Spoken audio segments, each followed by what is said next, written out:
I also wanted to take the opportunity to say thank you to everyone in the OIS committee, especially Emmett, for inviting us here to present an update on Allegro Ophthalmics.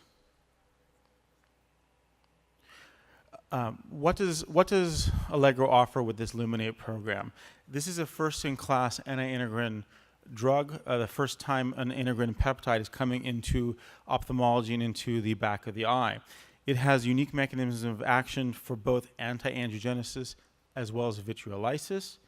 We are now about 6 years in the development of this program and are in late-stage development with multiple programs in DME, looking at both monotherapy, combo therapy, and adjunctive therapy. These are some ongoing Phase II Delmar study.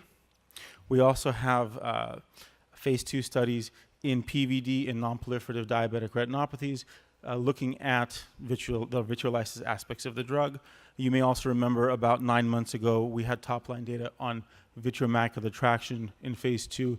It also read as a successful primary endpoint.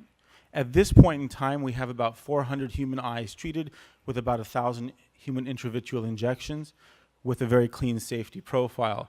What's also nice about this is the non-clinical aspects of the program have been significantly de-risked with composition of matter IP already issued, solid PK, solid tox, and our CMC packages are very solid as well. Looking at the dual mechanisms of action for Luminate, again, it has a unique anti-angiogenic aspect where you both can cause regression of neovascularization, inhibition of neovascularization, as well as inhibition of vascular leakage. We've already had and shown in earlier presentations our human proof of concept data in DME and wet AMD. And we've shown in those studies in both human patients in wet AMD and DME that you get increased durability for 12 to 16 weeks, better safety, and then you have, with a new mechanism of action, many new treatment options. As I said, we're looking at monotherapy, combo therapy, and adjunctive therapy now. On the vitreolysis side, this is green fields.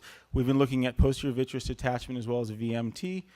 We've been getting in our human patients very safe PVD and vitreolysis induction, excellent safety, and with this unique mechanism of action, again, there are many different ways you can use this. Currently, we're looking in Phase II at PVD induction in non-proliferative diabetics.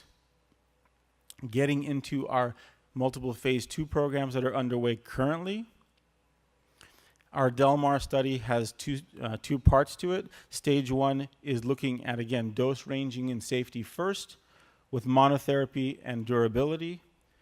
Again, the primary efficacy endpoints are central retinal thickness and visual acuity at weeks 16 and 20. The final readout will be between the end of the year and first quarter. The same Delmar study also has arms that look at combo therapy and adjunctive therapy. Also should read out by around first quarter. Concurrently, we have the Pacific study, which is vitreolysis focused, looking at PVD. This is basically looking at PVD induction in a non-proliferative diabetic retinopathy population. This study is moving along very nicely as well and should read out by probably late first quarter.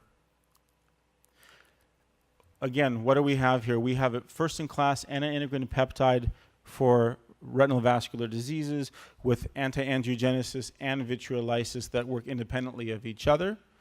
We have multiple Phase II programs underway in the US now in DME, looking at combo therapy, monotherapy, and adjunctive therapy.